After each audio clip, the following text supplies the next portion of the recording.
to all my welcome to all my colleagues and all the webinar participants. Some participants are on Zoom attendee and some participants are on Facebook also. So my hearty welcome to all our guests, guest speaker, Mr. Satinder Chawla ji, on behalf of NIAP family, as well as on my own behalf and on behalf of Director NIAP. He is busy because of some forthcoming conference and some other very important schedule. In between, like he has told, if he has got some time to manage, then he will definitely love to join us. Sir, with directions and guidance from my director, we have initiated this program, Azadi Ka Amrut Mahotsav, at our institute also. As you are aware that we are celebrating, we all are celebrating this Mahotsav in the country, in all the institutes, and in NIAP also we are celebrating this as a form of webinar. And today, like, we have very relevant topic. We are starting with this topic. This topic is on improving personal efficiency.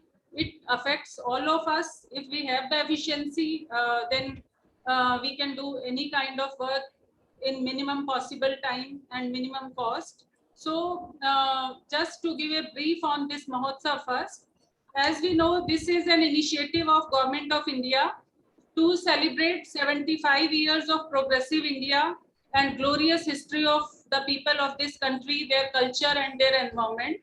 This Mahotsav is dedicated to the people of India who have not been only instrumental in bringing India thus far on its evolutionary journey, but also hold within them the power and potential to enable this Atmanirbhar Bharat. So Azadi Ka Amrut Mahotsav is an embodiment of all that is progressive about India's socio-cultural, political and economic identity. The official journey of this Mahotsav has started from 12th March 2021, which is 75 weeks countdown to 75th anniversary of our independence. And we will continue to celebrate it a year post 15th August 2023. So this Mahotsav is being launched now, and it has been launched by Prime Minister Modi ji to commensurate 91 years of Dandi March. So this Mahotsav, like, it is mainly focusing on citizen participation. So Prime Minister wants this to be converted into Jan Andolan, where small changes at the local level will also bring significant national gains. So that's why NIAP is also committed to make positive changes in the life of scientists, researchers, students, support system which is working for the agriculture research. So in this regard, we have invited Mr. Satinder Chawla ji with us, who has been a successful, not only a successful businessman, but he has been associated with many social organizations, and he has been a learner of Scientology from the last 15 years. He is a Hindu College graduate in political science honors. He is a gold medalist, basically in TT, national level TT player. He is a motivational speaker and delivered a lot of lectures and seminars to students, parents, and entrepreneurs. He is associated with the drug-free world, which is an initiative by the Scientology to make the world free of the drug abuse. So there he is educating the youth about the consequences of the drug abuse. And he has, besides this, also delivered lectures on ADHD. You know that Tare Jameen Par, that boy is suffering from ADHD. So he is associated with that subject also and delivered lots of lectures. So Scientology, which is basically study or technology of study. So he will be teaching us more on that, and also how we should improve, what tools we should use to improve our efficiency. So with these words, I would like to invite our guest speaker, Mr. Satinder Chawla ji. So Chawla ji, first of all, hearty welcome to you. And now, like, we request you to please lead us on this topic on tools of for improving personal efficiency. Chawla.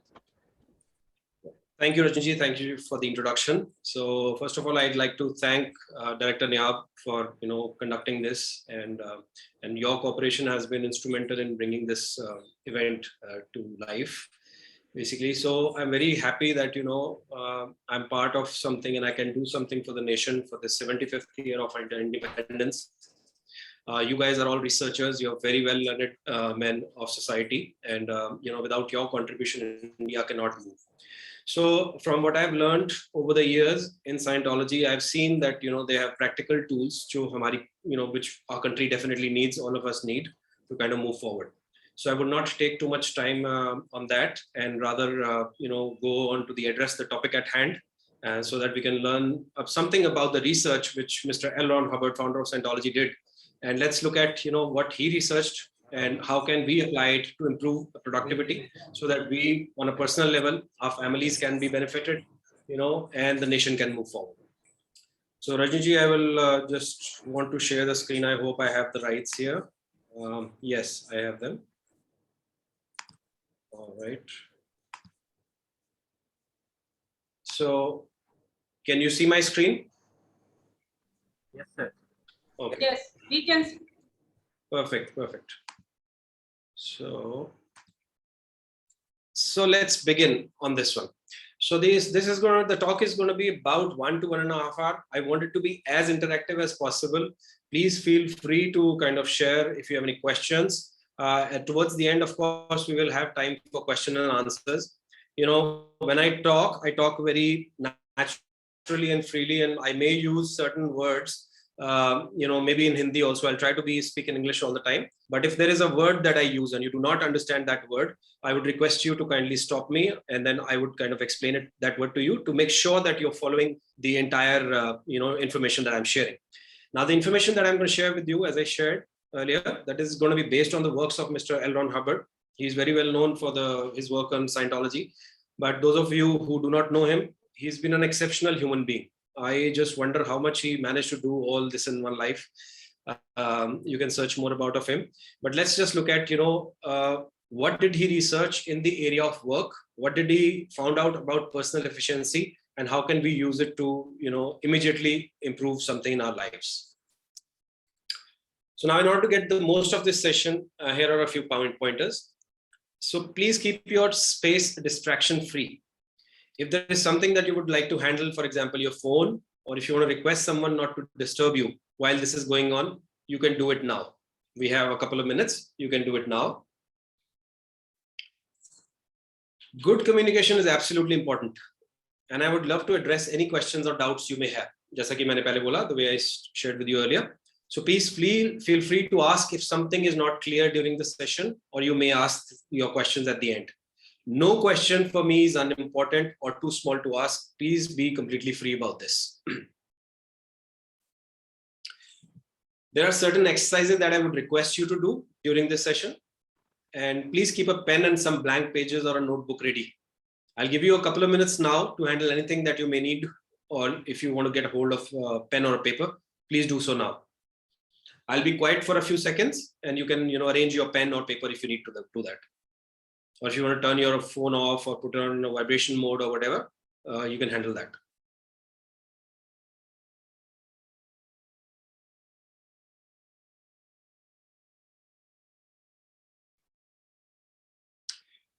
All right, so I'll move forward now. So let's look at how do we manage time effectively? The point here is that how to get more done and still have time. So we are talking about progress here. We're talking about taking India to the next level. So how do we compete with, the countries that are all over the world? There are people, we are competing with them for resources. We are competing with them for customers. For example, we have to improve, India's export, for example. So how do we be competitive? How are we going to compete with countries like China, maybe Germany, maybe Japan, maybe Korea? So the point is, we should know something about how to manage time effectively, so that we also can get more done get some quality production out, and still have time for, our personal, life, basically for our families, for leisure, for rest. So we need to understand something basic about time. So Mr. Hubbard, what I really like about him is he focuses very much on the basics, really the basics. So some of the stuff you may find that, you already know, which is, great that you already know this, but you can take this opportunity to remind yourself of this basic stuff, so that if it's not being applied, you get reminded, okay, to put it in application. So let's look at, can time be managed? For a high level of personal productivity and the ability to get things done, we have to understand a few basics about life very well. So let's look at some definitions. So definition of manage: to handle or direct with a degree of skill to control the use of, something like money, time, resources, etc. So this is management.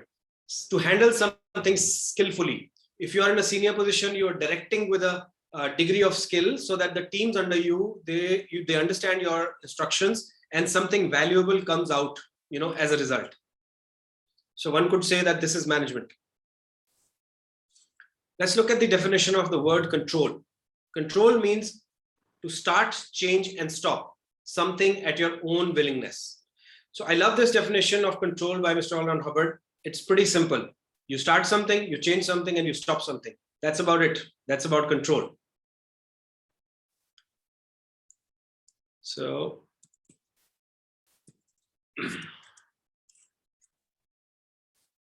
just a minute. It seems my computer is hanging.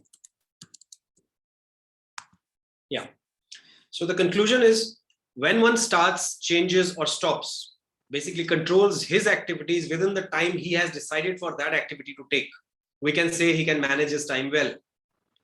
Time itself is simply a tool. There is nothing to manage there. We cannot manage time. Time simply measures movement. So the earth is moving, and around the sun. So we kind of structured it in a way that there's a tool called a clock, basically, which measures this movement. So we've just created this tool so that all of us all over the world can be aligned, and then we can, mutually work out that, okay, which task is going to take, what time, and everybody agrees with that definition of time. So 10 minutes in India means 10 minutes in US, 10 minutes in, Germany. So it's something which we commonly agree on. So if you look at really time, there is nothing to manage on the time part. One manages oneself in relation to the time. So it's basically the game is about control, how to start, change, and stop ourselves, our activities, so that we can get something meaningful done. So this is essentially, we are managing ourselves in respect to time, with relationship to time, basically. So there's a small practical exercise. I want you to write down an example of a time when you were able to complete the tasks within the time you had decided for them. Please do so now. An example of a time when you were able to complete the tasks within the time you had decided for them. You thought that I'll complete, this particular task within this, time period, or, that goal may be a longer duration goal. Maybe you had a life goal, for example. Within 5 years, I'll be able to do this. Or within 10 years, I'll do this. Or it may simply be a short-term goal. So you just need to write down an example of a time when you were able to complete the task that you took upon yourself within the time you had decided for them. I'll give you 1 minute. Please feel free to write on the chat box when you're done, so that I'm aware and I can move forward.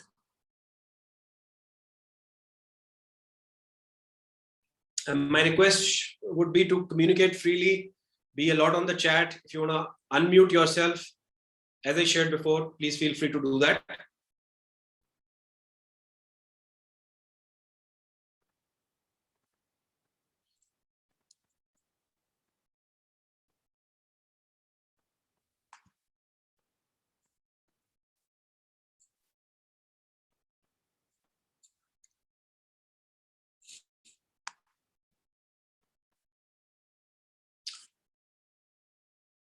All right. Thank you so much for your communication. Thank you, Rajniji. Thank you, Mr. Sagraj. Thank you, Mr. Naya. 4 days. Good. Let's move forward.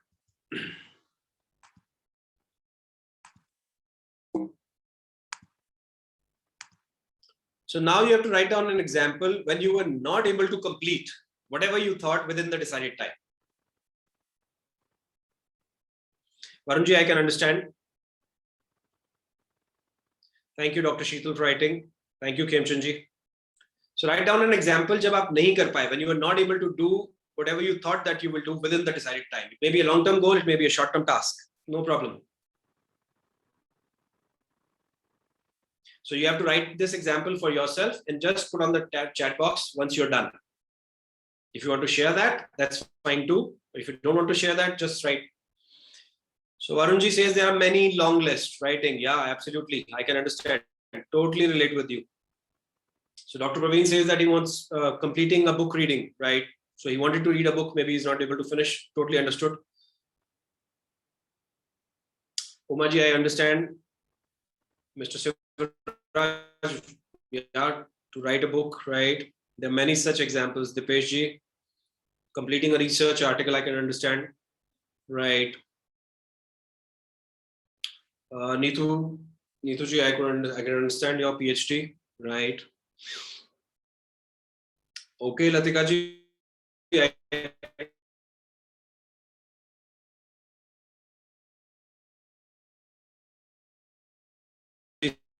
Dr. Praveenji, reaching on home on time. Yeah, that's a favorite one. Totally understood. Publications not done, report submission, research paper writing. Yeah, I can totally understand. All right, good. So you have an idea now, right?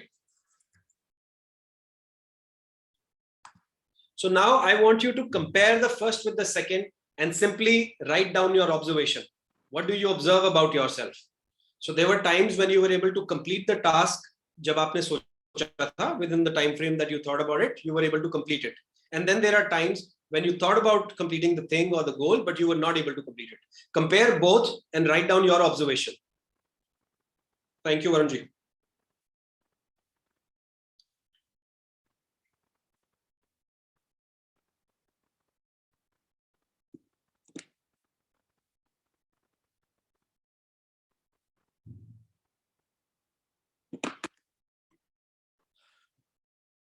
Dr. Ghosh says procrastination, totally understood. Right, many tasks were running simultaneously. Conducive environment in the first case, and Sivaraj, very good, excellent.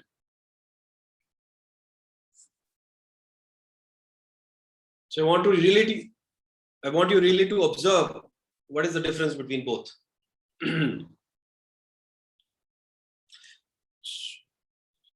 Yeah, time, okay, got it. So now keeping this in mind, let's move forward. Planning the task before the execution. Dipeshji says that, I think when there are personal work, we manage our time better. Totally understood. Multitasking, many other engagements, more conviction and trust for the first case. Yeah, absolutely. Absolutely. When you're able to get things done, the morale is very high. Absolutely. All right. So great. And thank you so much for participating this well. I'm enjoying. Right. Now let's look at the time stealers. So we want to get things done. There is finite time. So as we learned that, there is nothing to manage in time. All we need to manage is ourselves with respect to time. We need to control our activities so that we can get, a lot done, or whatever we decided about, our life, our goals, our professional goals, our personal goals, we should be able to get them done. But what steals times from us? Let's look at the time stealers now. So I hope you will agree that this is true, that every person has limited number of hours in a day, right? To be productive and still have time for family, health, leisure, self-improvement, one must be able to recognize what is that steals time from him. So we should be able to know where does our time go actually. So let's look at time stealer number one. So number one time stealer is confusion, right? How many of you ever have experienced this state? Please write in the chat box. Write one if you have experienced confusion in life, ever. Right, great. Absolutely. I can totally relate. Right. Perfect. Right, guys, you're awesome. I'm really enjoying your participation. Thank you so much for participating and being a part of this webinar. Thank you so much. All right, cool. So yes, absolutely. Confusion is a very big time stealer. Let's see. Let's try to understand confusion and see how we can control confusion. So in order to understand confusion, there are a few definitions we need to clear. Mr. Hubbard did a beautiful job of clarifying what confusion is, how does it come, what is, how is it made, and most importantly, how to get out of it, basically. So the first definition we need to understand is the word stable. So stable is firmly fixed, not likely to move, change, or fail. For example, the chair you are sitting on, it's stable. The table that you're using, it's stable, right? So something which is firmly fixed. Let's look at the next definition, datum. Datum is a fact or piece of information. So you are scientists, you are well aware of this. Data is plural of datum, and datum is a single fact or a single piece of information. Let's look at the word doctrine. So doctrine is something that is laid down as true concerning a particular subject. For example, if I teach you a doctrine on human behavior, it means I'm teaching you a truth about human behavior, basically. So doctrine is something that is laid down as true concerning a particular subject, right? So anything that is laid down as a fact. So now, confusion can be defined as any set of factors or circumstances which do not seem to have an immediate solution. More broadly, a confusion in this universe is random motion. So we all need to understand this very well. If there is some challenge that you face, please write on the chat box and I'll help you handle it. So confusion can be defined as any set of factors or circumstances which do not seem to have an immediate solution. Let's take a very simple example of understanding this. So a person is not sure what he wants to do in life, for example, right? So there are many things to consider. He could become a doctor, he could become an engineer, he could go this way, he could go that way, he could get into business, he could, join a government job or service, So, and then the guy doesn't have a solution for this. He cannot understand how to kind of resolve this. So what happens then? A confusion basically is random motion. This is not a motion which is a directed motion towards something, right? So Dr. Sheetal says task preference confusion. I can understand that. So there's something like that. You have multiple of tasks. You don't know what to do first, right?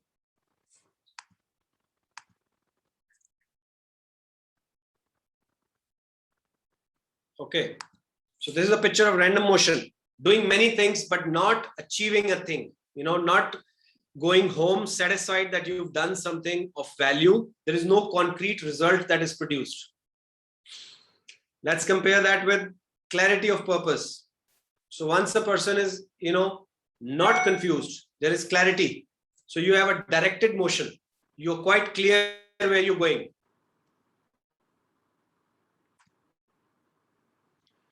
So how to handle confusion? So you handle confusion basically, a confusion is a confusion only as long as all particles are in motion. For example, you have 20 tasks in your mind. Everything is there. You've not decided on, what to do or what to pick first. Let's take an example. I'll illustrate this with another example. Let's imagine there is a receptionist, in a big organization, right? She decides to take a very small break. She wants to use a washroom. She goes to a washroom. She comes back. She finds on a switchboard, there are 10 different blips going on. There are 10 calls at the same time now. She comes back, looks at the switchboard. She's now very confused what to do. This is like she's got anxiety. There's so much, and then she can't decide what to pick one. How do you solve it? Until one selects one datum, one factor, one particular in a confusion of particles, the confusion continues, basically. So the receptionist, she simply decides to pick one phone. She doesn't know that was that the first, phone. She doesn't know who's calling. She doesn't know, is that the most important call that she should be taking? But she doesn't know all of that. She doesn't know what is the priority. But how does she solve it? She solves it by picking up one factor, one particular, right, in a confusion of particles.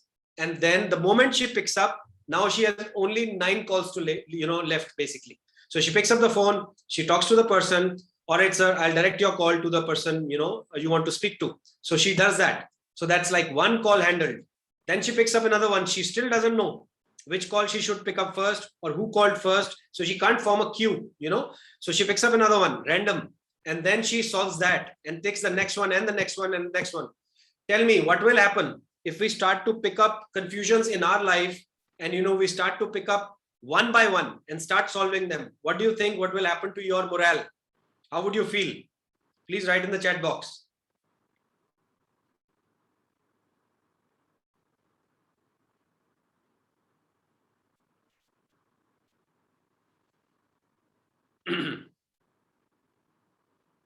How would you feel if you're able to solve confusions one by one?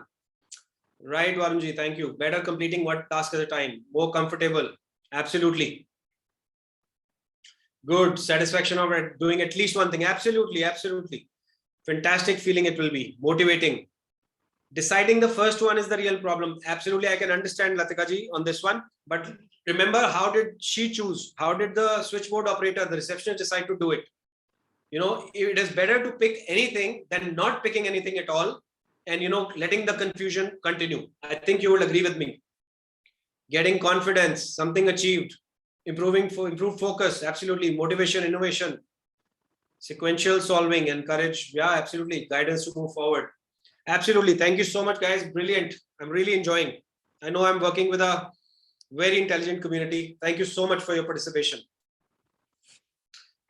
All right. So the one thing selected and used becomes the stable datum for the remainder. This is called the doctrine of stable datum. So one could have a stable datum in life. Stable means this is not going to shake. So one could take a datum, a piece of information, a fact of information, and make it stable in one's mind. Okay, whenever in future I feel confusion, I'll pick one thing and I'll start solving it. As I go further, I'll get more clarity. So rather than being in a limbo, in a situation where I'm not able to do anything, it is better to pick one thing. I may not know if that's the best thing to do at that time. I may not know if that was the highest priority at that time. But consider that once you start solving, the first thing, your confidence, your ability to solve things, your, all of this will start to improve. And once your mental state starts to improve, what will happen? I think things will start to get much more in focus. Maybe you will be able to prioritize even better, and maybe you will be able to get the right sequence as well. In Scientology, there is a scientific method of how to take decisions. That is a separate topic, not a topic of this particular workshop. If you ever want to do it again, please let Rajni know, and we could look at conducting another webinar specifically for that. But that's really awesome. You get to know the definition of right and wrong in that one, and from that one could evaluate. One could make decisions based on what exactly is right for one and all concerned. All right. So now let's take this example I shared with you. A person is confused about what to do in life. He's sort of aimless and not happy. Then one day he decides that he's going to help mankind by being a doctor, right? That's what he decides. Now with this as a stable datum, he now has a purpose and things starts to become easier. He can now make decisions about how he's going to spend his time. Another example, a father is confused about what should his son be. Should he be allowed to become an engineer? Should I send him to be a doctor? Should he be a government servant? Or should he be allowed to do what he thinks that he wants to do in life? The father is confused. Obviously, he wants the best for his son. He's seen life. But what he's confused about, kis raaste jana hai? Where should he go? Then one day he decides that he's going to guide his son on what he thinks is right, but will let the son make the ultimate decision on what he wants to do with his life. He decides that he will be happy with his son's happiness. So this is a stable datum this father is forming. I'm a father, it's my job to guide my son. Okay, let me give him the guidance, but it is his life too. So I'll share with him what I think about this whole situation. I'll give him the plus and minuses of the whole thing, but I'll trust my son also to kind of, be able to think with that information that I've shared with him and come out with a good solution. That maybe that, the solution may be that he's willing to go my way, or the solution may be that he decides to become a cricketer, for example. That's where his talent lies, and where he thinks, he feels confident that he'll be able to do something, right? So now this is the stable datum that the father has picked. So the stable datum is, okay, I'm going to share what I think is right, but I'll let him decide. That's a stable datum. The moment this thought comes and he makes it stable in his mind, right, the next actions follow, right? The next actions is that he suddenly feels calm, he suddenly feels peaceful, he gets in communication with his son, he shares the data, and things start to move. It is not stuck there. Relationship is not going bad. He's not feeling bad about it. The son is not confused. So you see, the moment you start to pick stable datums, it starts to solve. So this is the doctrine of stable datum. This is a fact about life, that one has to actually have stable datums to make the life free of confusion and go forward in life with purpose. Similarly, when you come to your offices in the morning, you decide that what you're going to do during the year, or what you're going to do with your PhD, with your careers. One needs to have stable datums. Okay, I'm going to help India with my research, for example, okay, in this particular area. Great, I've made a decision. And then I start going forward in that direction and really produce awesome quality research that can be acted upon, and then which can be part of the solutions to the various problems that we face as a society today in India. So now I want you to do another exercise. Write down a confusion in your life. It can be a confusion in your personal life or in your professional life. Feel free to write it in private. If you would want to share here, it's totally up to you. Once you're done, just say done.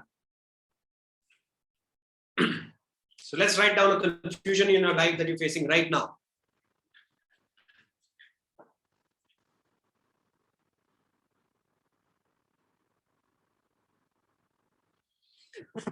All right, Dr. Mitwaj, about on marriage, perfect. PhD, work finish. Whether to continue in the job or higher study, Madhubanduji, done. Mr. Shivaraj, excellent. Excellent, guys. This is an excellent opportunity to solve it for yourself. If for some reason, you're not able to solve it and you want to speak to me later, of course, you're welcome to do that. But let's just try to, complete this cycle right here and now. Perfect, Umaji, I get it. Right, absolutely. Ratika ji, Dr. Jakar, totally understood. Dipesh ji understood. Right, brilliant. Absolutely. Let me remind you guys, you are really awesome. Participation is amazing. I totally understand that we are in good communication and we are, interacting very well. Thank you so much for doing that. All right, perfect. Let's move forward. Now, the next job. After you have written down the confusion, now adopt a stable datum for it. Remember that example of that lady, the receptionist. She did not know which call to pick up first. She did not know which was the priority. She did not know which was the most important. But she picked one and solved it. So I want you to adopt a stable datum right now. Thank you, Madhuji. Thank you.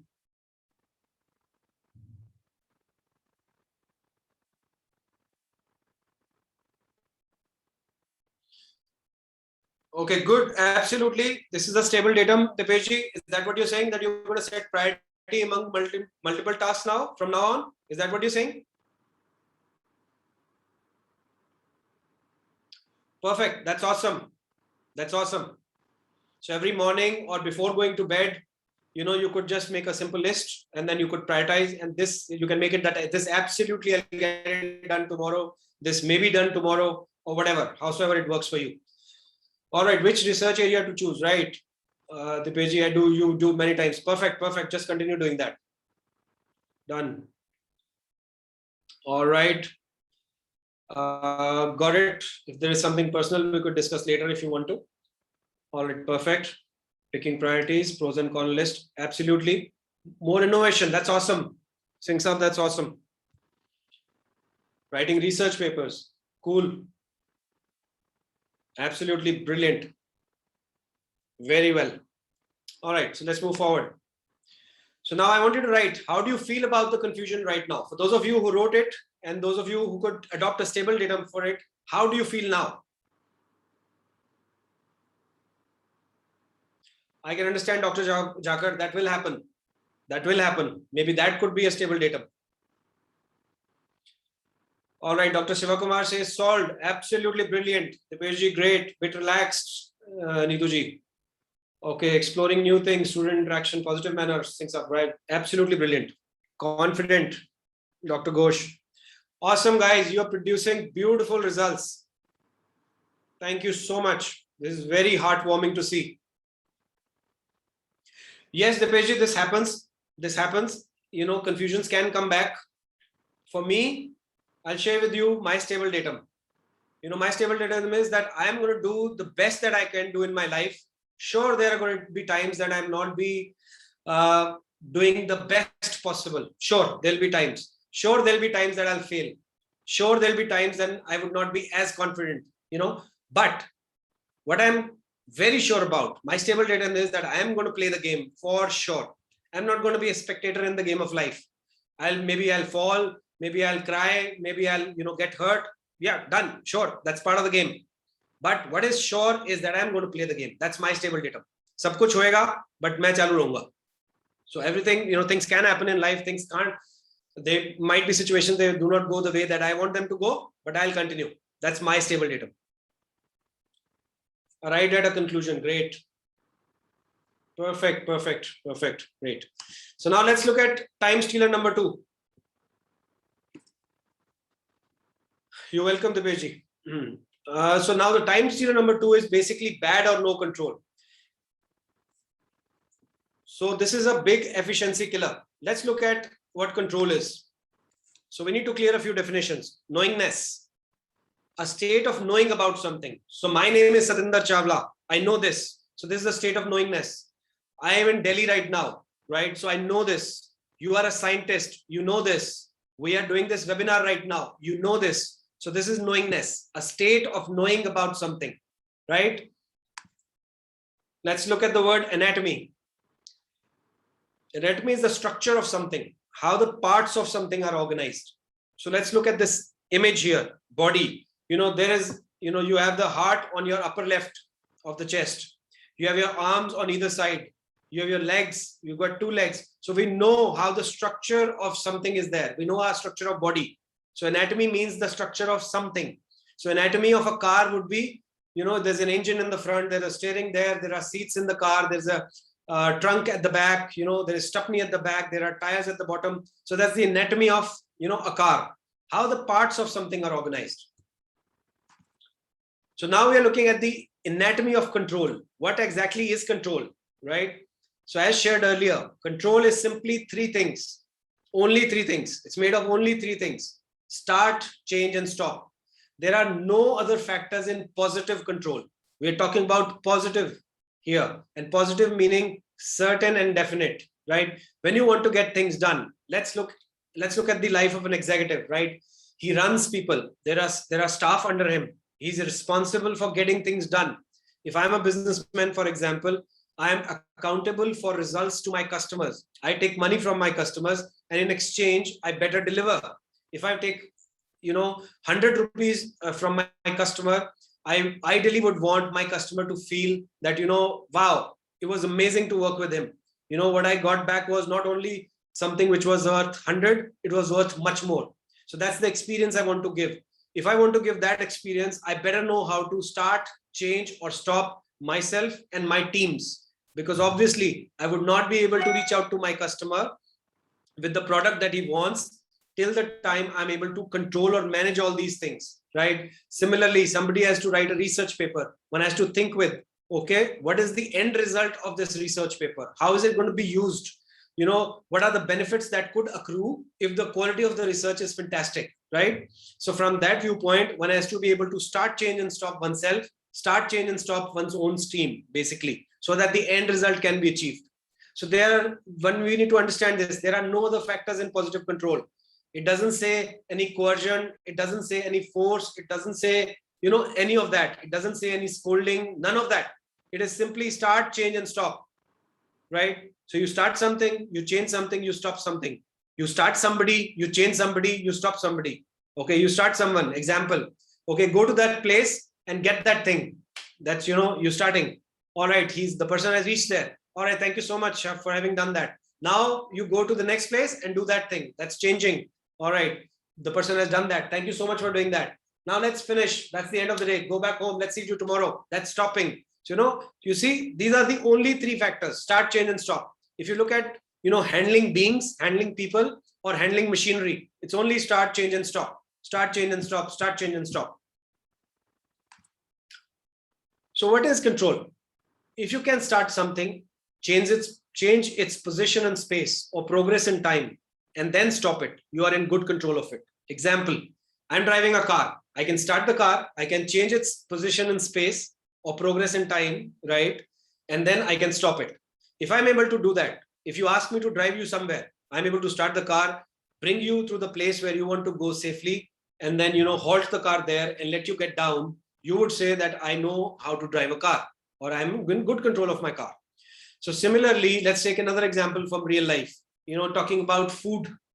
We all must have had experience. Then there'll be times when we have, eaten things when we should not have eaten them, right? Overeating, I think, is not exclusively done by Satinder Chawla. I think that, you might have some idea about it, or you might have done it sometimes. All right. So now when we talk about eating simply, let's take very simple example. You go to a very nice restaurant. There's a beautiful buffet out there that looks amazing. You've decided in the morning that I'm not going to eat, too much. I'm going to take care of my health, or I'm going to take care of my weight. But when the food comes in front of you, sometimes we lose control, right? So what is happening there? What exactly is happening? Can you tell me? Out of start, change, and stop, what is happening? Which part of control we are not applying? We look at great food and we continue. What part of the control formula, start, change, and stop? Absolutely, Debeshji. Yeah, so Shivarajanji says excitement. Sure, when you're excited, you're not able to then stop. You are continuing eating. So stop is the problem here. So that's the factor of control, which is, out of our, practice area or competency, let's just say that, right? So if you are able to practice start, change, and stop, we will see that we will develop more and more control over ourselves, and things. Similarly, when we talk about time management, we talk about personal efficiency. So you have this, in mind that I want to complete this, and then one needs to control oneself.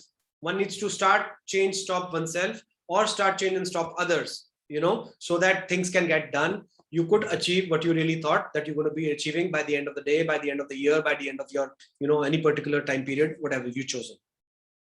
All right. So difficulty in control is difficulty in basically starting, changing, and stopping.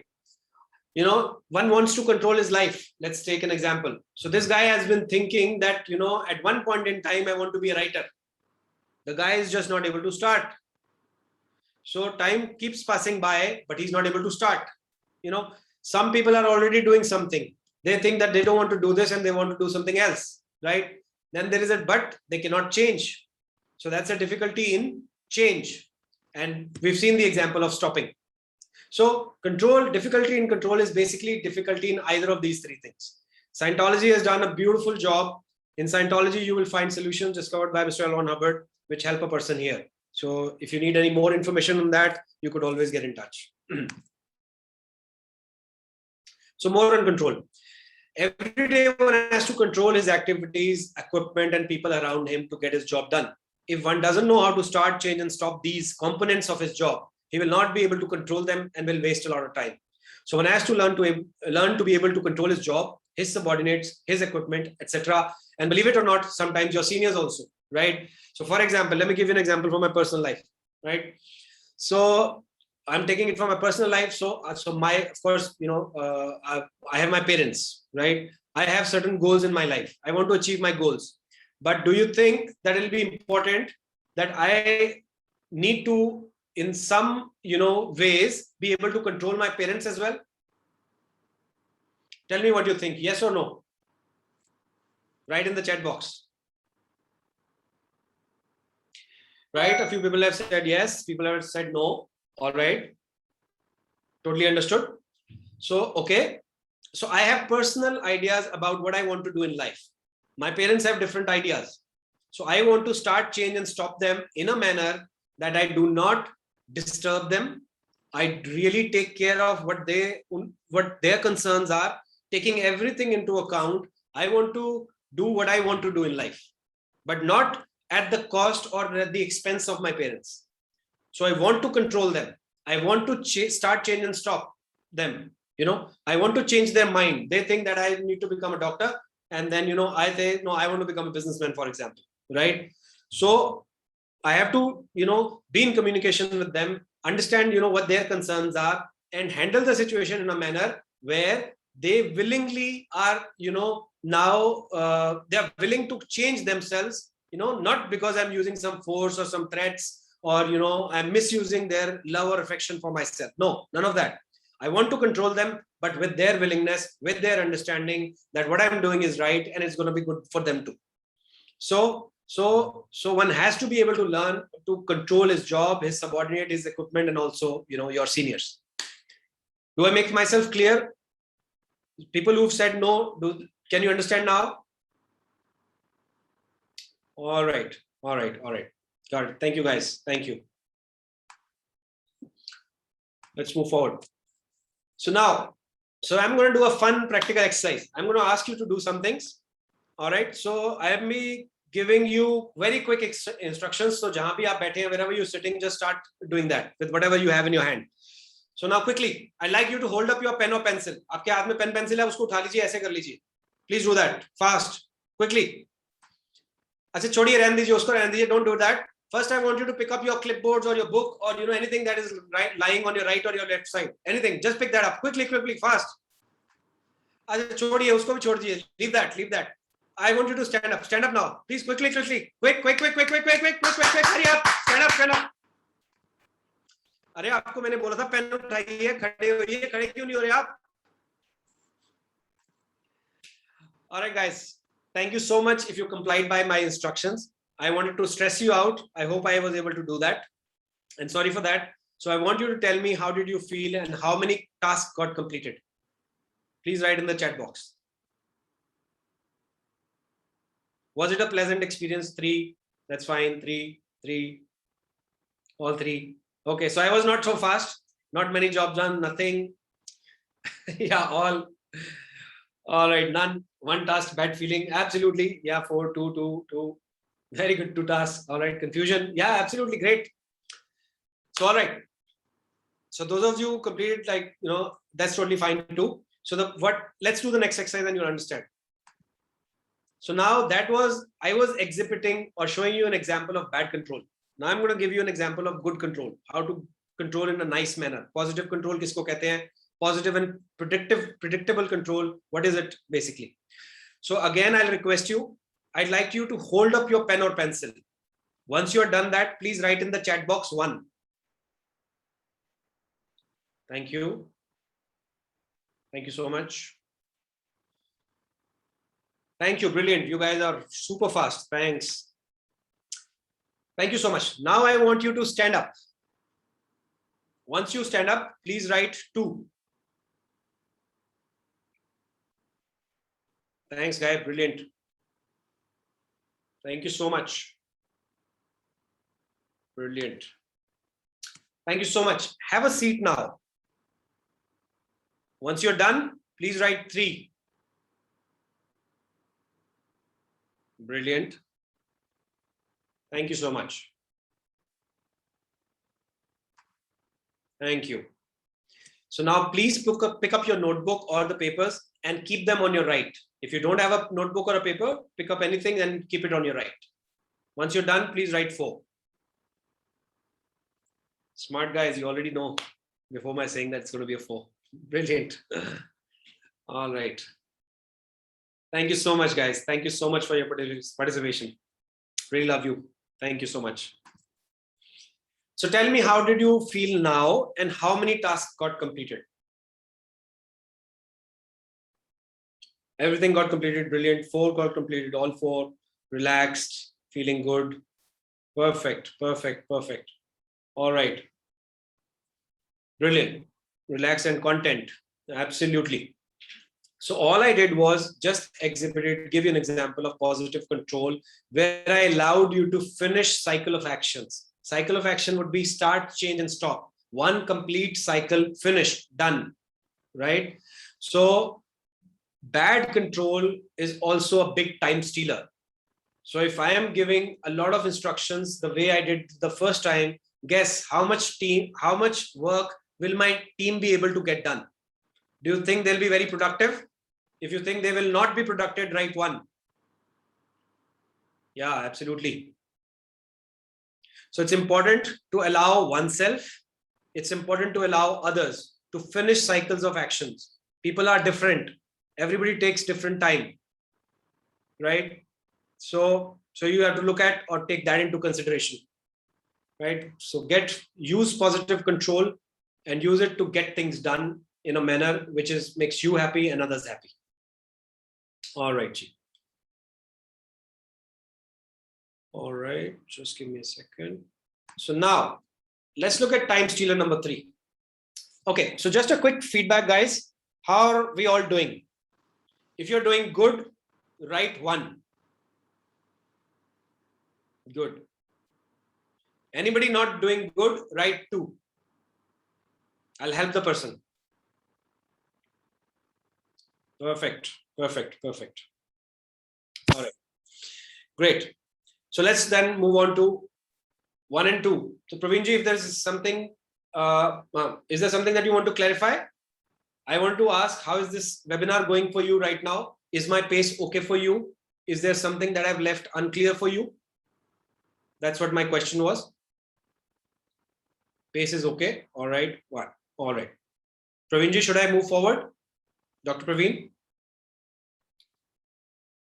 Okay. So if there is something that you want to clarify right now, please feel free to unmute yourself and ask me. Or if you want to do it later, then of course there'll be an opportunity for questions and answers later. And if you want to speak to me after the webinar also, you're welcome to do that. I'll help you out. All right. So let's move on to time stealer number 3. So now this is a big one. Solving problems which others present to you. Right? So this steals a lot of time. People present problems. Never solve a problem others present to you. Right? So never solve a problem others present to you. When you solve a problem for someone, you reduce his ability to solve his problems and you get overworked, basically, and time eventually is wasted, right? So how do you handle this situation? We're working in a team, right? We live out at homes, we have families, we've got friends, people come to us, all the time with problems. Acha, aisa ho gaya, this happened, what should I do? All of that, So how do you handle that and not waste time and not get overworked? So when people present problem to you, you ask them for solutions rather than problem. So example, I come to you with a problem. Sir, this is what happened. I have a problem here. So you ask me, okay, Satinder, great. I understand and I appreciate that you have a problem. Tell me one thing. What do you think you can do about this? I'll maybe say, sir, I can't understand. Okay, so you tell me again. All right. Okay, I get that you're having difficulty. But let's look at, what can you do? What do you think? Then, because it is my life, I have all the data, I have all the information. I might look at there and then I say, I think if I do that, I don't have that full information about that thing, but I think that person knows. Maybe I'll go and, try to get that information and that should help solve it. Okay, great. So all you have to say is, okay, great. So what did you do? Did you solve the problem for me? Yes or no? Who solved this problem? No, absolutely. So what was the benefit? Right, Dr. Shiva. Yes, Dr. Saab. Dr. Ghosh, yeah, by getting participate. So all I did was participate. You just listened to me. I had the solution already with myself. Goodwill, absolutely. So you save time. I got practice on how to look at my own life and come out with solutions. And so it's a win-win, basically. It doesn't steal time. The more I practice, the more the less likelihood that I will come to you with problems. Suppose you are my senior and all the time I come to you with problems, so eventually when you are allowing me to think about, a solutions on my own, I am getting practiced. I am learning more about life. I am learning about how to, handle life well. Your time is getting saved. I am kind of, coming to you now with solutions rather than problems. So I am now getting to be a real asset to you rather than a liability where you have to solve things for me. Does this make sense, guys? All right. Do you think it is practical? It can be applied? Yeah, sure, Dr. Ghosh. There is a solution. I mean, I'm going to share with you something right now. It'll answer your question. You could have a better solution. Absolutely. So now I'll share with you what a system called CSW system, which is used in Scientology.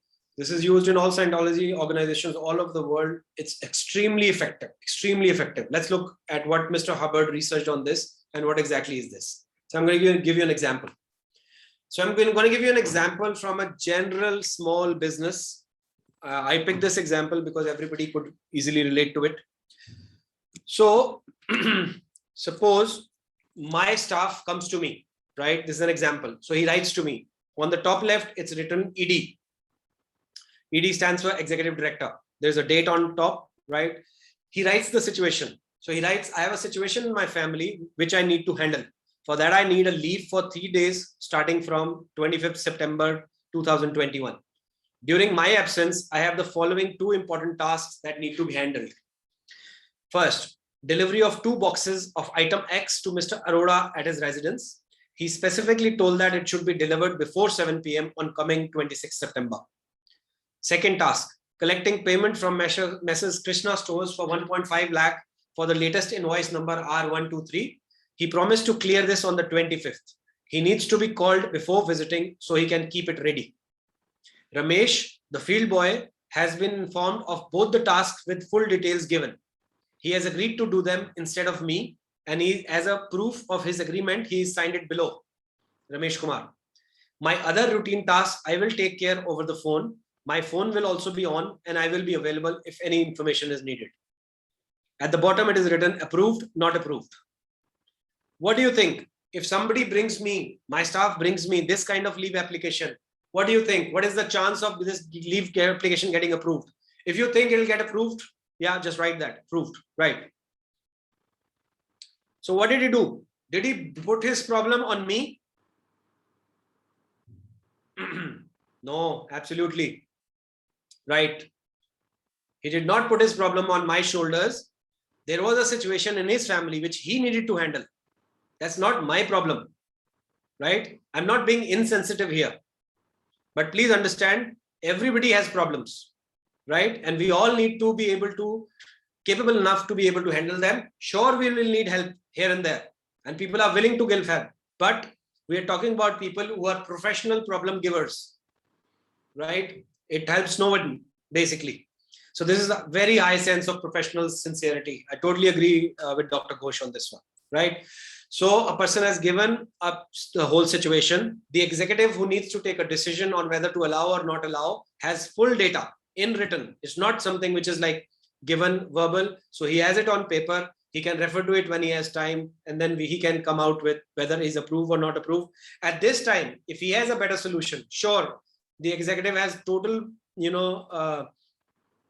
power to kind of suggest his own solution. Okay, this is what I suggest. Instead of this, let's do it this way. Does it work? Kind of, So you get into good communication, and it just gets handled. So there is no upset, nothing. The staff member who's submitting this, he gets higher, in terms of his perception, in terms of his image, in terms of his professional integrity in the eyes of his senior, basically, when he does this. So I want you to do a quick practical exercise now. Imagine a situation where someone is presenting a problem and how you can ask him to write a CSW. Guys, this can be applied in family as well. I use it very effectively with my children. My children understand this and they come to me with solutions, not with problems. So they come to me when they want something expensive as a toy, for example. So they'll come to me. My sons want to do something, go out somewhere. So they come to me with a situation and a solution also.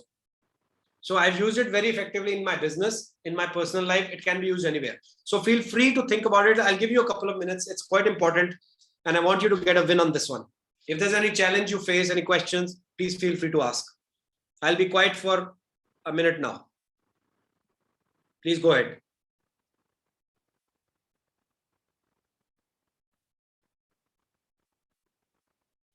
Right, child, I need a bicycle. Absolutely. So you come out with a solution. How could you train your child to think in this manner?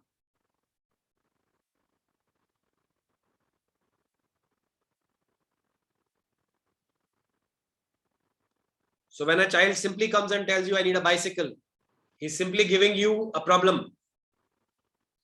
A new laptop, sure, it's simply a problem. Papa, laptop chahiye.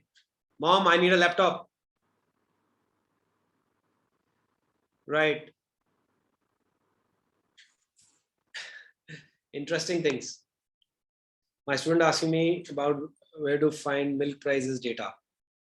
All right, a simple question could be, where do you think? Whom could you ask? We have Google Uncle these days.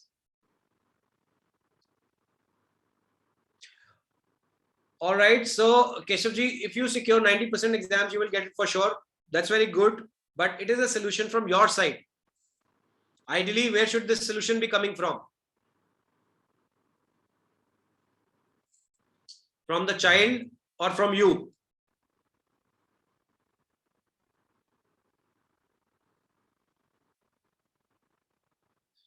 Right. So I've got plenty of comments here where people are experiencing this, and people are coming to them and giving them problems, right? So we need to practice now asking them for the solution. What do you think you can do?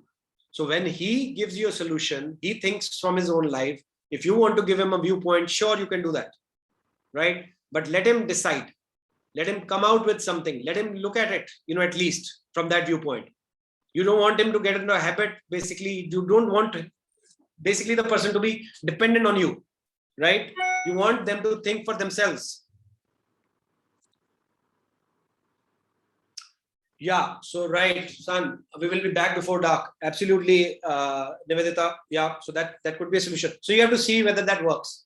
So it's a good thing to practice. Maybe you could just practice it for yourself. Make a few. Presume that you are giving. There is a situation that you want to discuss with your senior.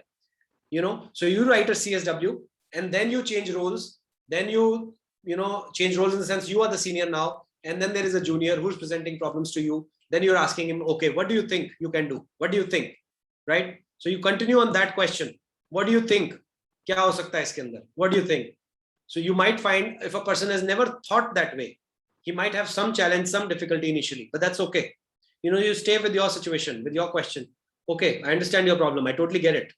And I know that you want to solve it. Thank you for sharing with me. Okay, what do you think could be done about it? So that way. Guys, does this make sense? Do you think it can be applied? If yes, right, yes. All right, perfect. Great. Brilliant. So now we're going to move to time stealer number 4. So this is basically interruptions. I'm very sure you would have experienced when you're working with a concentration on a job, you might have experienced getting interrupted, so that happens quite often. So while performing his jobs, one gets regularly interrupted by other colleagues, phone calls, etc. These interruptions take a lot of time from your work and leave you with unfinished cycles at the end of the day. So you thought you're going to be finishing this much, you're going to be productive and blah, blah, blah.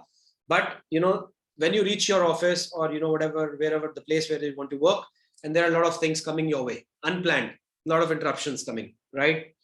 And then a person is just, at the end of the day, he looks at, okay, what did I get done? And sometimes it's a big zero, So let's look at how to handle. So you can implement a communication system where you receive communication in writing. Either have a basket outside your office, a simple basket. Okay, let me just show you this basket system here. We have one here. It's a pretty simple system, but it works fantastically. Can you see these baskets? All right, right. So you can see these. It's a pretty simple system, right? So the top one is basically in, the second one is pending, and the third one is out. It's pretty simple, right? So this is on my desk here, and there's one which is outside. We call that the communication center. In fact, I could show it to you. Let me move my laptop. I'll be moving my position. Okay, let me just show it to you. It's something brilliant. We use it here. It can be used to improve productivity brilliantly.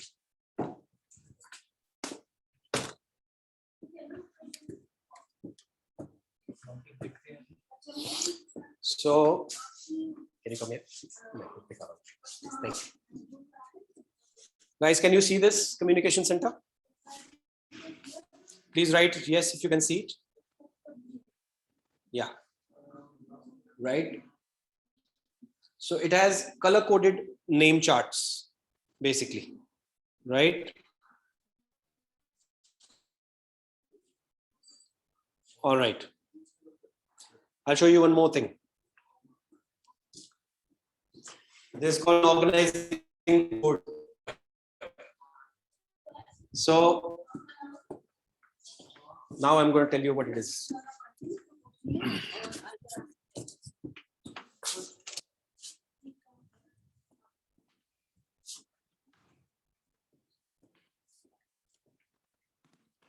All right, guys. So did you see that communication center? Right. So that in that center there is a place with my name also, right? So if there is someone needs to give me a message, he would not come in my room. He would simply put it there. I go after, every once in a while, and I'll check all my messages. I'll pick all of them, and then I'll bring them and I'll put them in the suitable tray.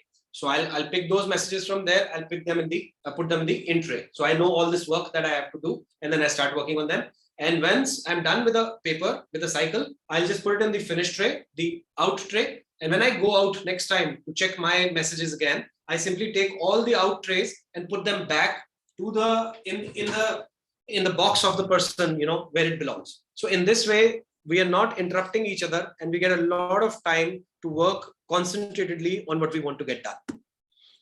So do you think this is a simple yet doable system?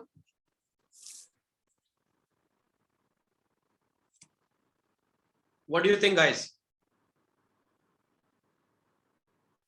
So if let's just imagine that if you were able to apply this system at the very least, at the very simple way to do it, just simply having a basket outside your room or the area of work, or simply maybe on your desk, and agree upon all the team members, okay, this is how we are going to communicate with, ourselves. Today, there are emails, there are WhatsApps, so all these tools are there, but all these tools, rather than, sometimes improving our productivity, they kind of manage to destroy it. So if you are on WhatsApp all the time, like, the moment you have a notification and then you're doing concentratingly, you're doing some research or you're doing some work, and immediately you have a notification on the WhatsApp, and then you pick up the phone and then you're on the, like doing this. Do you think you'll be productive? Rajniji, I totally understand. Totally understand that, all emails and a lot of urgent work, I understand. But we have to all agree as a team that if we want to get things done, then it is a very reasonable assumption that a man or a woman, a person needs, some time without interruption to get things done.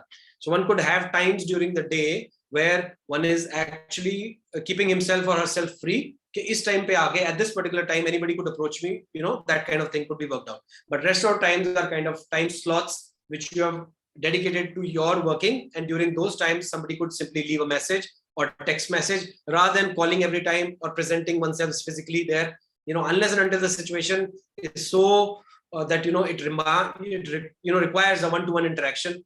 In the most cases, I think what I've seen, over 95%, 98% of the cases, the work can be done very systematically in this manner. So Dr. Ghosh says that, of course, this is an organizational thing. As I said, it's about the team. You have to work it within you have to get an agreement with all the team members. But of course, on a personal level, it can be applied. And yeah, so like in my business, I use it a lot. I request people to actually send text to me. My office is such that, it is kind of a completely interruption free space. Nobody knows where I sit, in the sense like it's not in my routine office. I've taken a co-working space. I simply just go there and I'm there with full control over my own time. I have a priority list, what I want to get done during the day. And then in that way, I've seen the day I took that step, my production skyrocketed. I was so happy coming back. I just thought it was like a day and night difference, that kind of thing.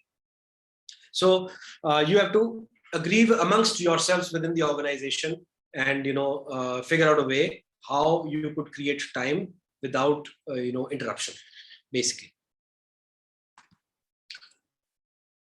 Now, there's one more thing. Do not handle work that does not belong to your post. Rather, send people on the right channels. This will reduce a lot of unnecessary work.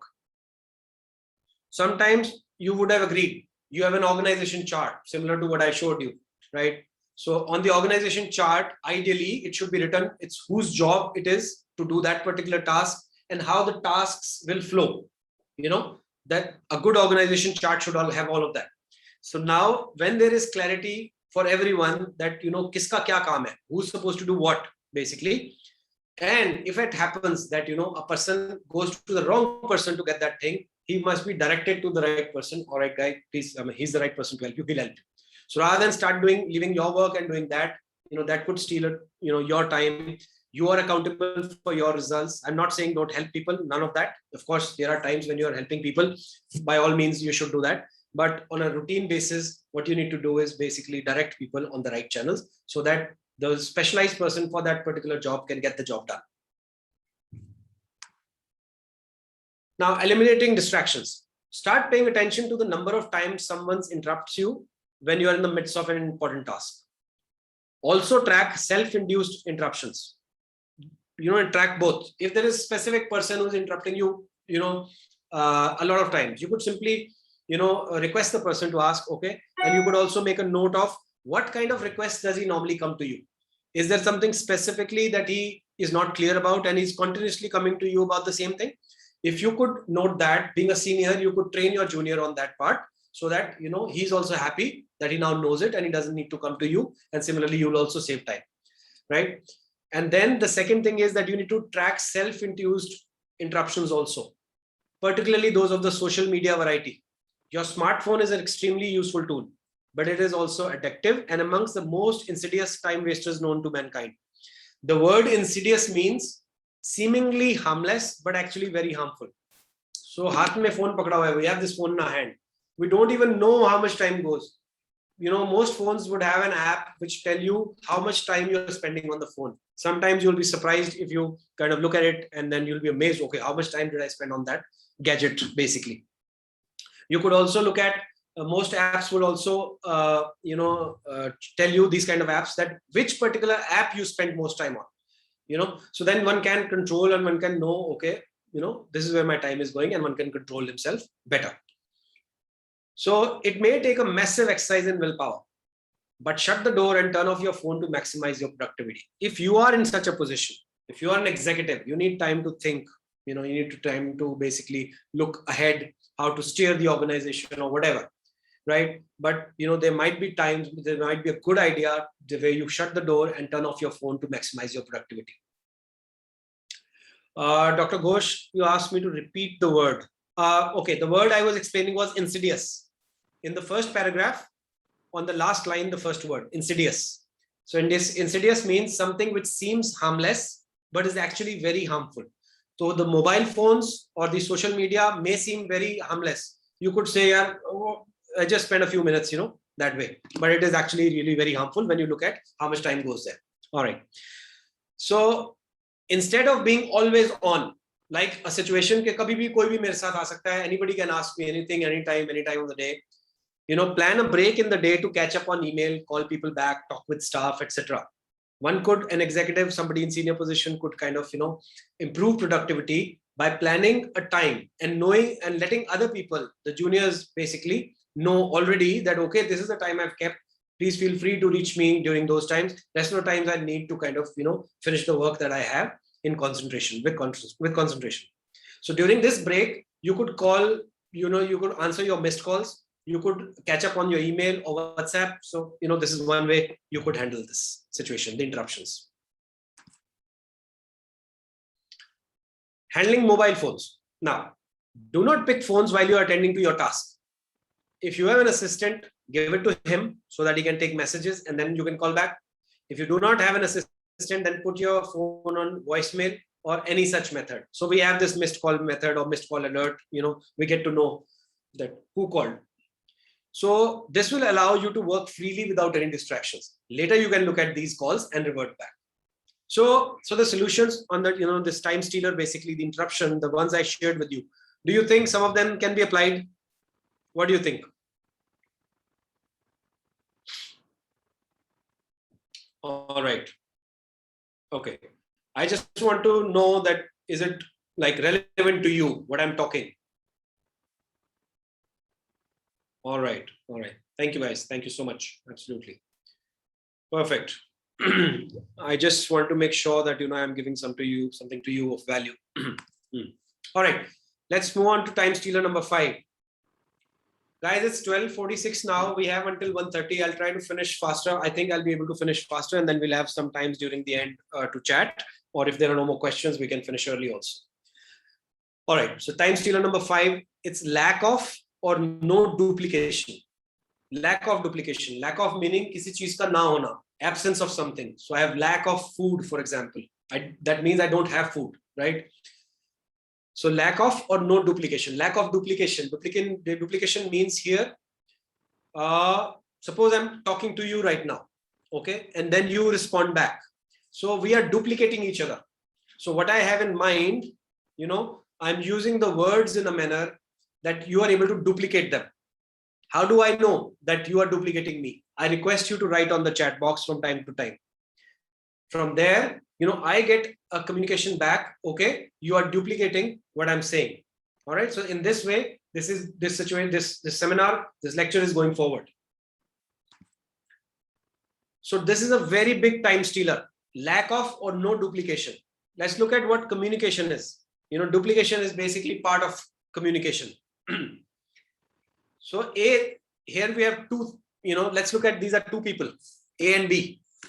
So right now I'm A. So I'm being cause. I'm causing communication. I'm saying things. I have this intention and I have my full attention on the screen right now towards you guys, right? You are B. While I'm talking, you are listening and you are now effect. I am cause, you are effect.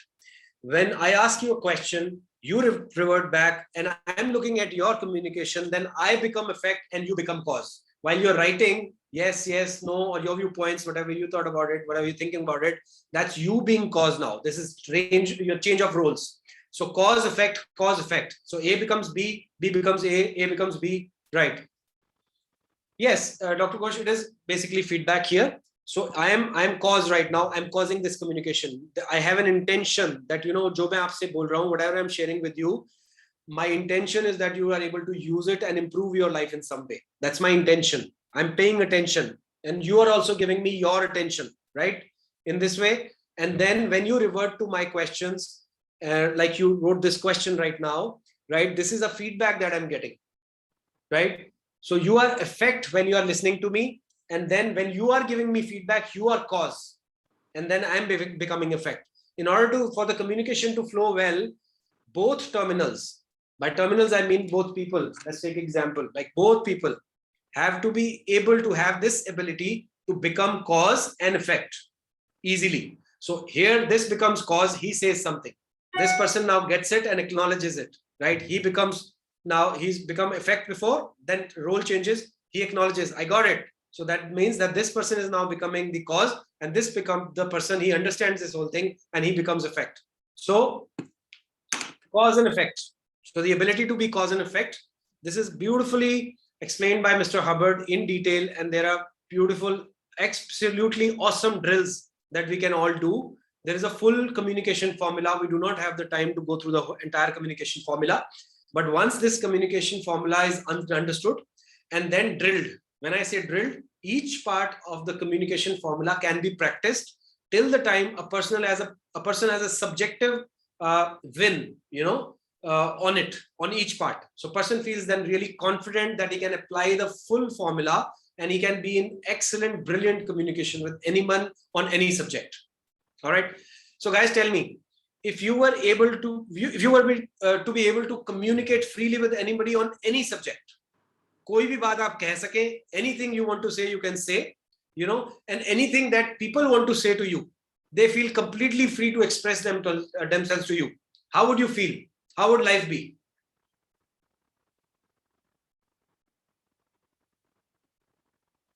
Happy? Absolutely fine.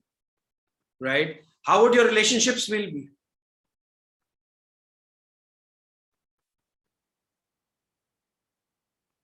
Okay, harmony.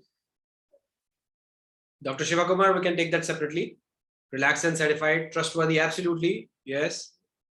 Right, absolutely. How would your position in your profession would be? When you're freely communicating, you're freely listening, you can, you get in really good communication with people. Yes, interactive, absolutely, Ji. Absolutely. Convincing, all. Yeah, brilliant. All right. So this is how important communication formula is. If you really look closely at life, life is communication. Life is communication, right? So duplication.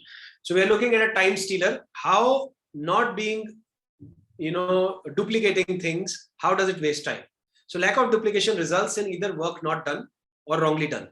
And then the work has to be done again, and that wastes a lot of production time, right? So A here is cause. He says something. The B basically is the effect. If B doesn't fully duplicate exact copies, जैसे Xerox copy होती है, if B is able to fully duplicate what A wants to say, so it is like a Xerox copy coming the other end, right? Do you think there'll be a problem there in the sense of, understanding each other? If both are equally good in this, full duplication, right? Okay, on a lighter note, imagine having this communication or brilliant communication with your spouses, with your husbands, with your wives, with your, how would the relationship be? Like full duplication. You have the freedom to say what you want to say. The other person, really listens to it and really gets what you want to communicate. And then, you also understand that that other person, my spouse, has really gotten it, and then the spouse says what he or she has to say to you, and then you fully get it. Do you think you will have a fight? What do you think, guys? Perfect relationship and healthy life. Absolutely brilliant connection made by Mr. Dipesh here, that, healthy health jo aapki is like closely connected with your, ability to communicate, ability to have beautiful relationships. Absolutely. Okay. Now, family becomes heaven when full duplication happens in family. Absolutely. Brilliant. Totally agreed. Okay. So lack of duplication occurs in the absence of knowledge of the communication formula and lack of ability to apply it. As I shared, communication formula has more things, but today, I'm sharing with you enough for you to be able to apply it right away, right? So while passing instructions or receiving instructions, make sure you duplicate it fully. While I was sharing with you the word insidious, right? I know that this is a word which is not commonly used. I explained the word to you. There were many definitions we went through this during this lecture. There might have been a situation where you still have left something which is unclear for you. I told you that you're free to ask me anything, anytime. I also gave you the opportunity that we can speak towards the end of the session. You can ask any questions. I also told you that there is no question which is too small, no question which is unimportant for me. I'm willing to answer any and every of your questions. I also shared with you, please feel free to communicate with me after the lecture also, if you want to clarify anything. So see, so lack of duplication occurs in the absence of knowledge of the communication formula and lack of ability to apply it. I understand the communication formula very well. So this is my intention that, today's lecture does not go waste and you get something of value, which can help you, our country, our nation, and we can, be as proud of our country as we are, we look up to the Western nations at times, right? So the whole point is this will only happen when jo bhi main aapse baat kar raha hu, what I'm sharing with you, it gets duplicated at your end, and then you are able to apply it. So similarly, knowing the communication formula, understanding it is extremely crucial. You just make sure that while interacting, you're looking at the other person. You are simply, paying attention to this fact, whether this person is, duplicating or not. And a very simple way to find out whether the other person is duplicating or not is basically this. You simply check. Okay? So when you give instructions, particularly maybe of a little complex or a lengthy nature, a brilliant thing or simple thing would be simply to ask, Acha, what did you understand? Could you please repeat it to me? Just say it respectfully so that people don't feel offended on this one, that you're asking them something very childish to do. Believe me, it is not childish. 100% I can give you, many examples from my life where I've saved a lot of heartburn and problem because I have this, I make it a point that I, request people to kind of, just let me know that what did they get. Of course, there are times when you are not able to ask this, but there are many ways you could simply check if the person is in duplication or not.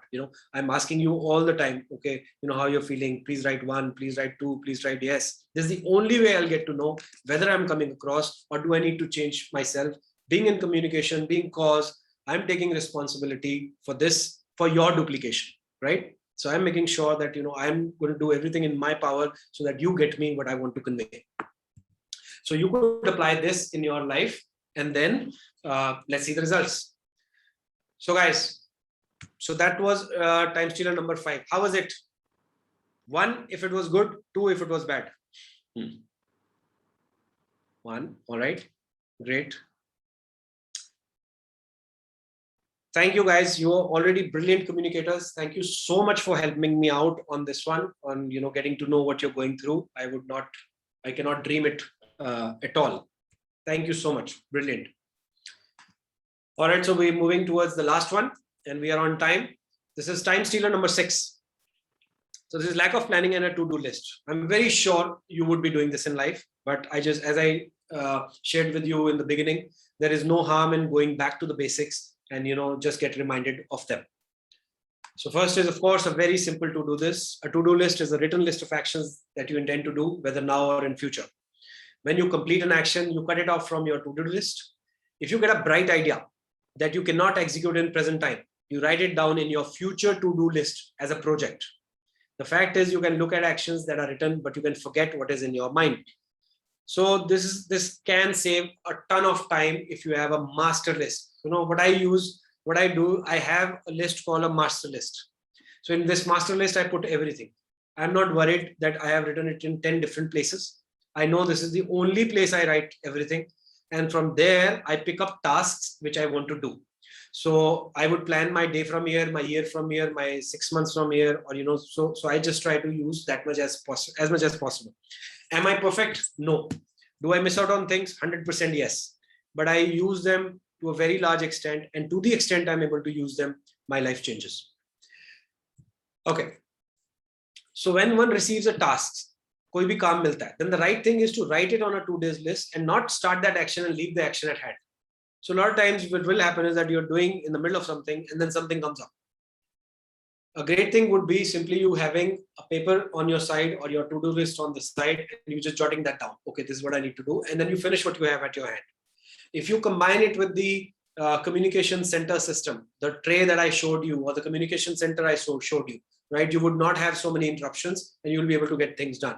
If somebody comes to you and you're not able to apply that, or still some people come to you, you have this paper ready with you and you just make a quick note on that so that your mind doesn't get distracted. You have a flow of thought that is going on in a certain way. You guys are scientists, you are researching on things, you have a train of thought running, you are middle of some research or something. You could simply, jot it down there and continue with your work so that doesn't, you don't have to start to think over or, orient yourself once again to all that work again.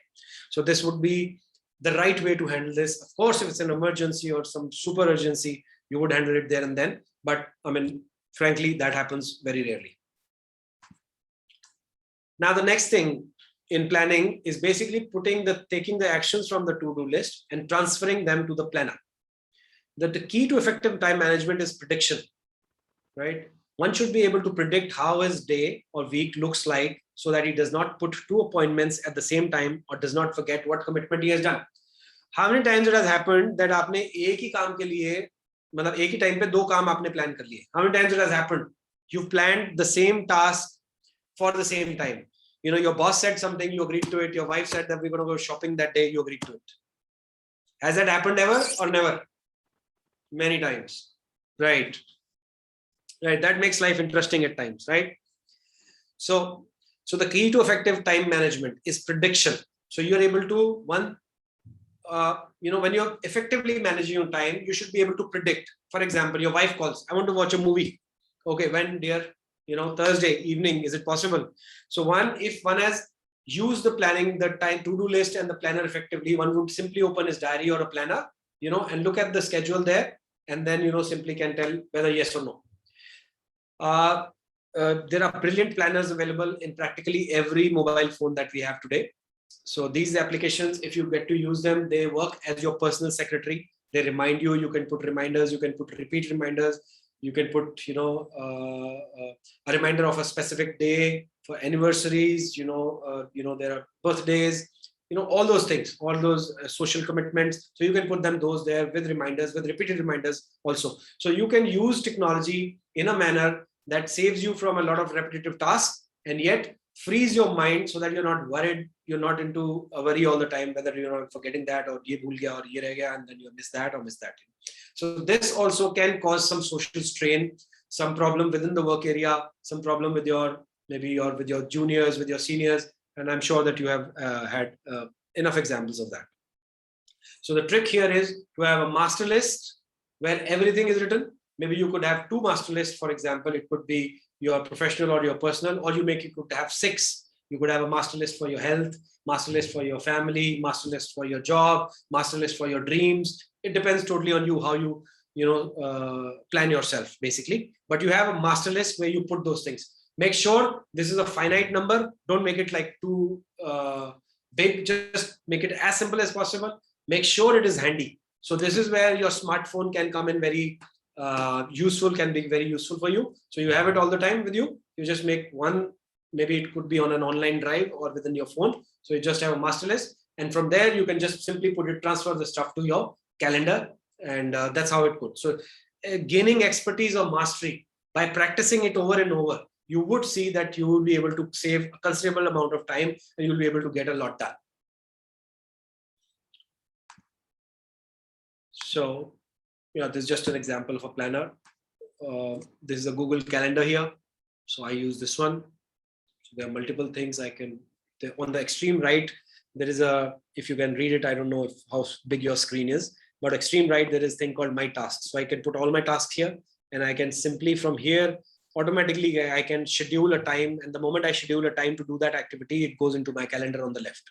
And on the extreme left, I have this June 2020, if you can see it. So from here, I can go into any date and quickly look at it.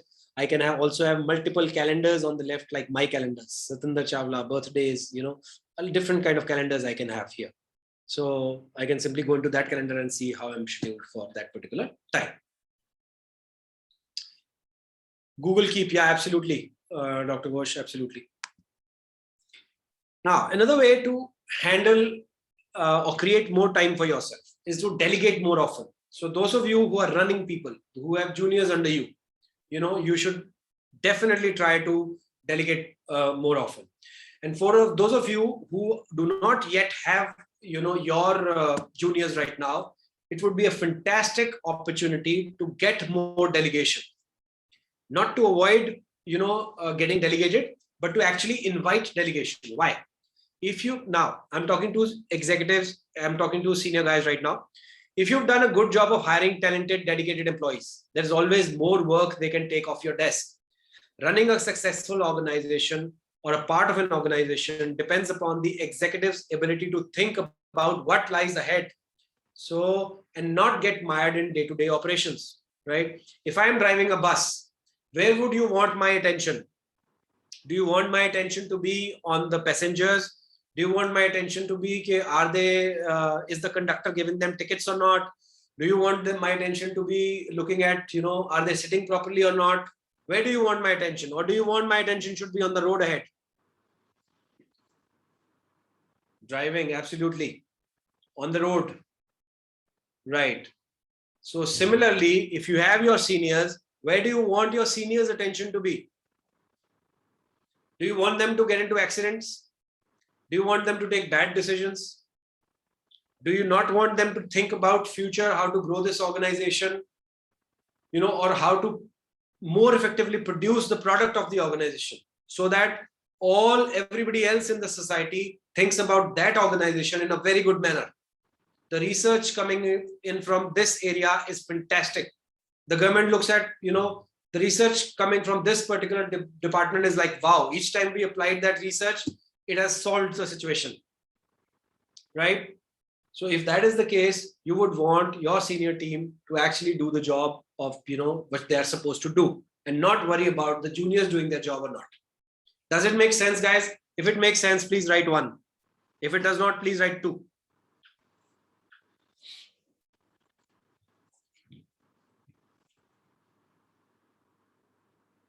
Okay. Thank you so much. Dr. Ghosh said 2. So Dr. Ghosh, can I ask what doesn't make sense here? What doesn't seem right?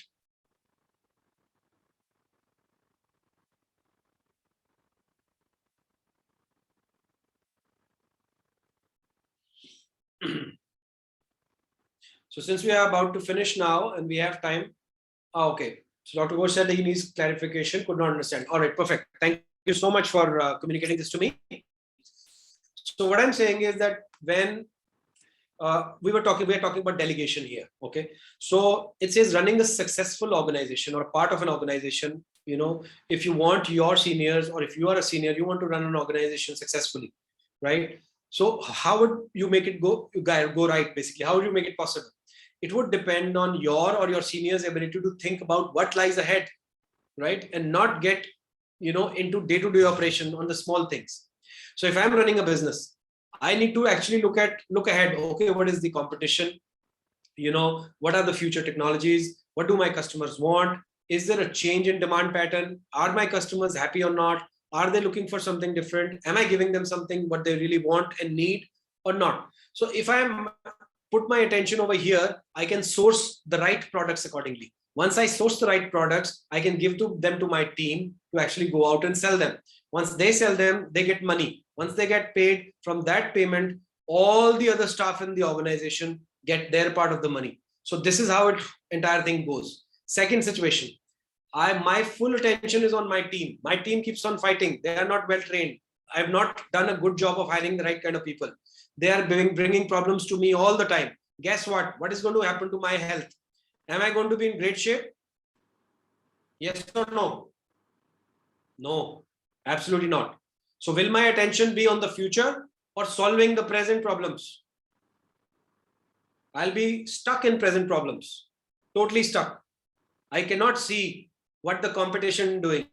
During that time, some other smart entrepreneur who's actually trained, who's done a good job in hiring the right team and training them nicely, that entrepreneur can take the opportunity, benefit of the advantage that I am busy fighting with my own team, right? While he looks at the future and he takes quick advantage of that opportunity and moves ahead. So in this case, is it only the executive who loses or the entire team? Whole team, absolutely. So it is in our interest. It is in our interest that we let our seniors do their job, right? You can apply the same datum at your home. If your children, for example, if you've trained your children well, right? If you know the data about parenting, if you know the right technology of parenting, by the way, it is available in Scientology as a side note. If you know the right technology about parenting, you've used that with your children, you'll have children that love you and they'll be amazing. They'll be on there. They'll fully understand what is expected of them in the future and they'll be doing that. Once they are doing that, you are free to focus on your work. Your wife is doing what she's doing, or if you're both working, can fully concentrate. on what you plan to do, and the kids are doing what they want to do, right? And nobody's worried. You have full communication in the family. This is going to be heaven, guys. And I'm not talking to you something about utopia. Utopia is something which is like only in dreams. You can't achieve it. It's not so.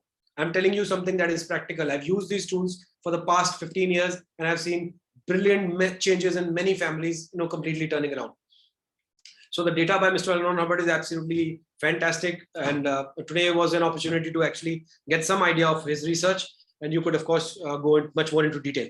Now, coming back to this subject, we can save time, be more productive by delegating even more often, right? You pass on the work. If your juniors are smart, they will not avoid work. They'll actually ask you for more. Why? Because the more you allow them to do, the more they'll learn. With my organization, my team members generally love me because I give them a lot of freedom to do. And I don't do things myself. I do what I am supposed to do, but I don't intervene in their areas, and I let them do. And I have seen that once I've chosen the right person, they actually take tons of loads, off my shoulders, and I'm able to do what I really love to do, which is right. I would not have been able to do what I'm doing right now had my business not been running successfully. You can imagine I'm not worried about, if whether the income is coming or not, whether my customers are being served or not, all that. If all that is happening, I get to do what I want to do. So similarly, my juniors generally are very smart, and they will take a lot of work with me. When I take feedback from my juniors about what they love about working with our team, is routinely we get this answer that they've learned a lot. And they only get to learn a lot because, they are not avoiding work. They are seeking actually work, and then they do, and then there's a ton of practice. And when they have tons of practice, of course, their life improves. So now look for opportunities to pass responsibility for specific tasks to others on your team, right? It is a win-win. Don't worry. Does it make sense, guys? Doable? All right. Perfect. Brilliant. All right. So now let's recap what we, went through during this whole session. So we're done with all the time stealers. So the secret to personal efficiency is to be able to control one's activities in a manner so that one is able to produce quality results in the targeted time. So personal efficiency ka secret kya hai? What is the secret? The secret is pretty simple. Is to be able to control one's activities in a manner so that one is able to produce quality results within the targeted time. One could do that by knowing what steals time and handling them skillfully. Now you know the 6 time stealers, right? And then you could develop by practicing skills to handle all of these time stealers in a good manner. What will happen? It will lead to utilized time, high morale, improved self-confidence, and production that one can be proud of. To recap the time stealers, here they are again. Number 1, so you have to practice handling confusions. You have to practice adopting stable datums. This is a practice. You practice, you teach it to your children, you teach this to your colleagues, to your friends, to your spouses. Help them in life to handle confusions. Get moving forward, not get stuck in things. Then practice good control. Start, change, and stop. There is no other factor. Okay.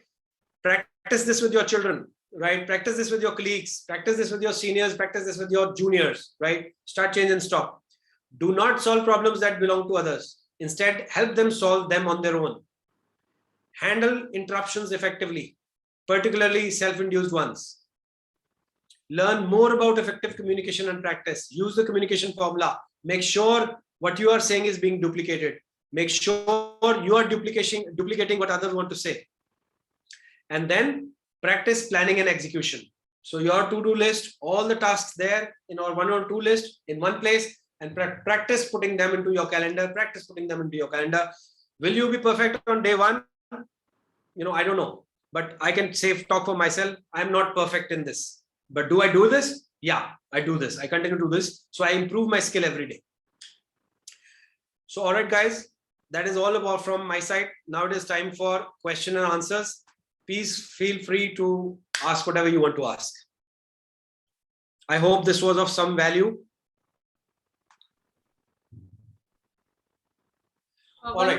One can raise hand like those, because some are attendees, they cannot speak directly. Sure. So they can raise hand so that like we can give them opportunity to speak, and others like who can speak, they can speak by raising the hand and unmuting themselves. Right. Rajniji, would you moderate this? Would you kind of control whosoever wants to speak? You can just put them on, please. Okay. So Dr. Ghosh has a question here. I'll answer that. Sure, sir. Yeah. So, sir, could you comment how best we can implement communication center in government systems where there may be some non-compliances? All right. So, as I said, this is an internal thing within the organizations. You just need to approach the right people. You know, you have to share with them this idea. Think about what practical situations you have. Share them. Advantages do you think? You know, it's just like a CW system, right? So this is a good practice. Maybe you can practice it at your end. You just write a CSW for your senior. Okay, this is the situation, sir. You know, we come here, we, want to finish work, but due to, these constant interruptions, we get this interruptions, we get to break our train of thought. And sometimes this happens that by the end of the day, we are not done with anything. This is the situation. This is the CSW, part of CSW, right? So aapne aisa likh diya, you write this, and then you propose a solution. So I propose a solution that, we have these kind of trays and this kind of a system here. So you'll have to go into that detail. If you're serious about this, we can certainly help you. And Scientology is a non-profit organization here. And whatever help you need, you can approach us, and then we can help you set the system up.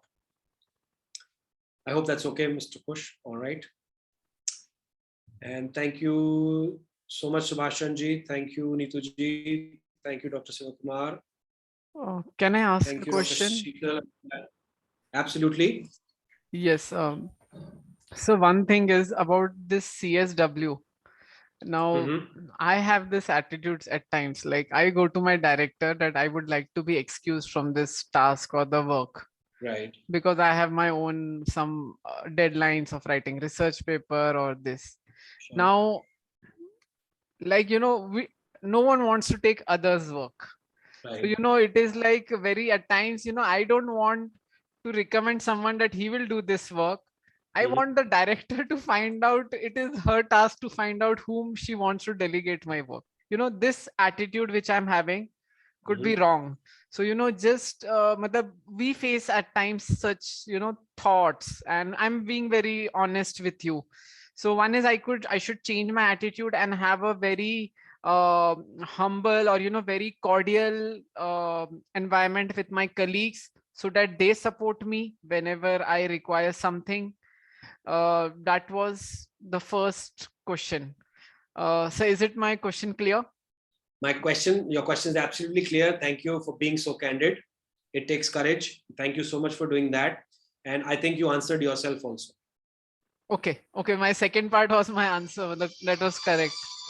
Okay. Then I ask my second last question, which is about this delegation. Right. Okay. As I'm talking to you, I'm expecting then that you will get an answer from me only, but I'm still asking.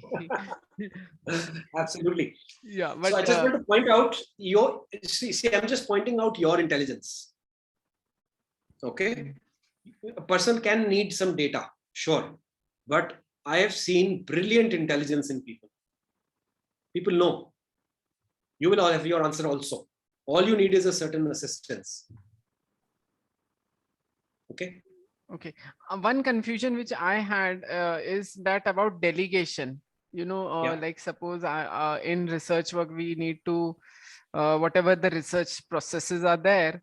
So at times I'm especially in these lockdown times when my the staff is not coming to my institute, my students are not coming to my institute, everything is happening virtually.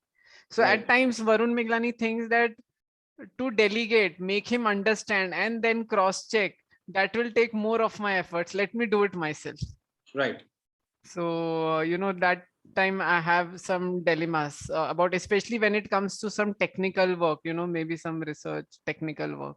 Sure. So that time we take a decision that okay, let's do it ourselves, although we would like to delegate, but maybe, I'm a very young researcher, who has just completed PhD now, but maybe the people who are experienced, maybe I should speak to experienced people, those who have 10 years of experience about handling research projects. Maybe they could share how do they decide what to delegate, what not to delegate. Brilliant. Any thoughts which you can give your I think feedback? the solution that you kind of come out, that you want to speak with other people, get their data, because see, in terms of research, there could be some technical matters also, right? Yes, some technical skills. So I'm not the right person to guide you what part to delegate or not to, but I mean, the solution that you figure out yourself is that, you will find out, you'll speak to a few people, you'll find out, okay, kaun sa critical task hai, which, I could do it myself, I should keep to myself given the situation, and or otherwise that could also be delegated. See, with delegation, we have to remember that we are trying to develop our juniors also.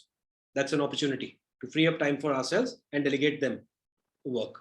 It might be that sometimes delegation is actually more work, but that will be only initially, right? If I have a junior, of course, shuru mein main initially when I start to delegate to him, maybe he's not fully trained at that time.